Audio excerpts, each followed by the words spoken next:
old Scruggs and his banjo too. Bill Monroe singing out them old Kentucky blues. Ernest Tubbs number 2 wrongs won't make a right at the Grand Ole Opry every Saturday night. Who is Byron Fay? And why does he love the Grand Ole Opry? Those were my questions after I discovered the Canton, Ohio native through a blog that he writes about his favorite subject, the Nashville Opry. So I reached out to Byron to ask him about his life and his Opry addiction. And that led to this 64 and more interview about Byron's 40-year dedication to the Opry's music, history, and traditions. Googling, I came across your blog. And if I'm not mistaken, it said you are like an Opry groupie. You have been going there for 40 years. Yes. What made you decide to go? Growing up, I was not a country music fan. And what first attracted me to country music was Johnny Cash. Why? Johnny Cash was, at the time, the face of country music. And when I first met my wife, she was a big Cat Stevens fan, so she was playing me Cat Stevens records, and I'm a big Johnny Cash fan, so I'm playing her Johnny Cash records. And just on a whim, we decided, well, let's go to Nashville. And the whole purpose of going to Nashville was to see Johnny Cash's house and Johnny Cash's recording studio and things like that. And this was back in '73, and back then Nashville was a really run-down town. It's not the Nashville that you see today. Mm-hmm. And the Opry was downtown at the time at the Ryman Auditorium, which was a really junky, dilapidated structure. In the course of being down there, we visited the Opry. And I just became an instant fan. I was just fascinated that you could pay at the time $5 to go to a show and see 25 to 30 acts coming out in the course of a 2.5 hour, 3 hour show, singing their hit songs. And it was just a real slice of America at that point. So I started making yearly trips to Nashville. And my wife did not go. Her next trip to Nashville was not until 1989 with our 2 older children. So, but you continued to go on your own? I continued to go to this day. Would you call yourself a country music fan? Now, yes. But then? Then, no, not really. But I started to get more into country music with a lot of the artists that we saw. More into Roy Acuff, Hank Snow, Ernest Tubb, those folks. It was just kind of a gradual thing that just kept me going back. Do you remember who you saw in that first concert?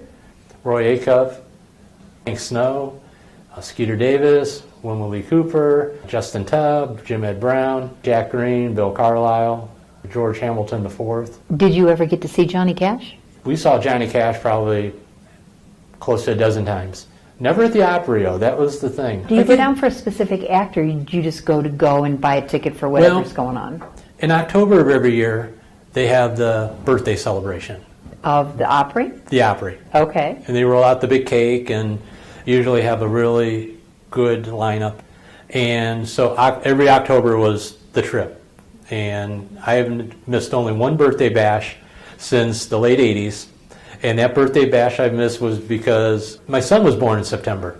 And the birthday bash is always the first weekend of October. And that wouldn't have been fair to my wife to take off on her. And then I would go in January or February just to get a break from winter. And back in those days, the Opry sold out pretty regularly. So you had to get your tickets far ahead of time. Now, those days being, what years are we talking about? These would be in the late 80s into the early 90s. As you continue to go back every year, do you find that there are other people like you that make a pilgrimage once, twice a year? I've met dozens and dozens of people, especially at the birthday celebration that come every October. That's their one trip that they make to the Opry every year. And do you communicate with these people outside of the Opry? I communicate a lot of emailing with the people. A couple of them will talk on the phone on a regular basis, and they're from all different areas. And every year you see them at the birthday celebration. Is it just the music, or has it become part of the tradition of the Opry and everything that goes with it that draws you back? It's the tradition. If it was just the music, I don't know if I'd go as much. There are some Opry shows these days that are just bad, for lack of a better word. In what way? When I started going to the Opry, you'd have 25 to 30 acts a show. Now, there are some shows where there's just 7 or 8.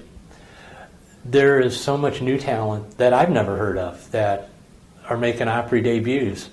And that's just one of my sore points, is that you're paying a pretty decent ticket price these days, much more than back in the day. And at the same time, as the ticket prices have gone up, they've cut the length of the show, they've cut the number of acts per show, they've cut the amount of music per show, they've jazzed up the place, which is a good thing. I don't mind the jazzing up. You mean making it appearance nicer? Video screens now that weren't there until a few years ago. Better sound than what was there a few years ago. Backstage tours, bars in the lobby. So sometimes it's tough to justify paying $75 a ticket to get a prime seat down front to see a show that doesn't have a Carrie Underwood on it, or doesn't have a Trace Atkins or Dierks Bentley or one of the bigger names.